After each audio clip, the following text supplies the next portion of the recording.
ایک دن میرے حضور علیہ الصلوۃ والسلام مدینے سے گزرے تو ایک شخص گھوڑا لیے جا رہا تھا. وہ گھوڑا تھا خوبصورت, میرے حضور علیہ السلام کو پسند آ گیا. میرے حضور علیہ السلام نے فرمایا بیچتے ہو؟ کہا بیچتا ہوں. کتنے کا؟ اتنے کا. سودا طے ہو گیا, بات چیت ہو گئی. میرے حضور علیہ الصلوۃ والسلام نے فرمایا تم یہاں رکو, میں ابھی گھر سے قیمت لے کے آتا ہوں, رقم لے کے آتا. میرے حضور علیہ السلام گھر کی طرف روانہ ہوئے تو پیچھے کسی نے اسے رکے ہوئے دیکھا تو پوچھا کیوں کھڑے ہو؟ اس نے کہا جی مسلمانوں کے نبی نے گھوڑا خریدا ہے, وہ رقم لینے گئے, اس کی انتظار میں کھڑا ہوں. پوچھا کتنے کا بیچا ہے؟ اس نے کہا اتنے کا بیچا ہے. اس نے کہا میں تمہیں زیادہ پیسے دیتا ہوں, یہ گھوڑا مجھے دے دو. کہا میں تو سودا کر چکا ہوں. کہا کوئی بات نہیں, مکر جانا. میرے حضور علیہ السلام کے آنے سے پہلے ہی اس شخص نے اس آنے والے کے ساتھ سودا طے کر دیا. پیسوں کی لالچ میں آ کر اس نے گھوڑا آگے بیچ دیا. اتنے میں میرے حضور علیہ الصلوۃ والسلام بھی پہنچ گئے. میرے حضور علیہ السلام نے پیسے اٹھائے دیے, کہا جی گھوڑا میرے حوالے کرو. اس نے کہا کون سا گھوڑا؟ میں نے تو گھوڑا دیا ہی نہیں, سودا کیا ہی نہیں. میرے حضور علیہ السلام نے فرمایا ابھی تو سودا ہوا ہے, میں گھر رقم لینے گیا ہوں. کہا میں نے تو کوئی سودا نہیں کیا. میرے حضور علیہ الصلوۃ والسلام فرماتے تو نے گھوڑا بیچا ہے؟ وہ کہتا میں نے گھوڑا بیچا ہی نہیں. بات بڑھنے لگ گئی, لوگ اکٹھے ہونے لگ گئے, ایک ہجوم سا بن گیا. اب حضور کہے میں نے گھوڑا خریدا ہے, وہ کہے میں نے گھوڑا بیچا ہی نہیں ہے. جب لوگوں کا ہجوم بن گیا تو اس نے کہا اچھا آپ نے گھوڑا خریدا ہے تو مجھے کوئی گواہ دو. اگر تم گواہ نہیں دیتے تو پھر میں قسم اٹھاتا ہوں کہ میں نے گھوڑا بیچا ہی نہیں. جھوٹ تو اس نے پہلے ہی بول رکھا تھا, اب قسم اٹھانا اس کے لیے کوئی مشکل نہیں تھا. اس نے کہا مجھے کوئی گواہ دیں.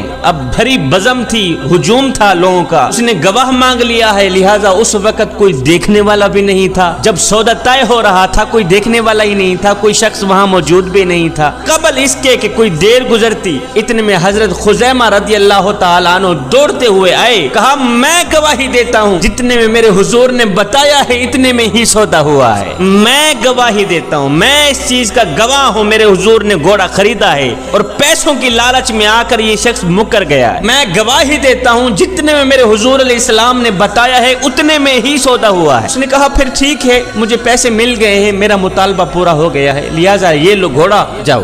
جب لوگ ہٹنے لگے, جب میرے حضور علیہ السلام چلنے لگے تو میرے حضور علیہ السلام نے حضرت خزیمہ رضی اللہ تعالی عنہ کو اشارے سے قریب کیا. فرمایا خزیمہ ایک بات تو بتاؤ. کہا جی حضور. فرمایا تم موقع پر موجود تو نہیں تھے, پھر گواہی کیسے دے دی؟ اور جب آپ نے دیکھا ہی نہیں تھا پھر گواہی کیسے دے دی؟ یہ سن کر حضرت خزیمہ میرے نبی کے قدم چومتے ہوئے عرض گزار ہوئے حضور یہ گھوڑا کیا ہے؟ آپ کے کہنے پر تو ہم نے رب کی گواہی دے دی.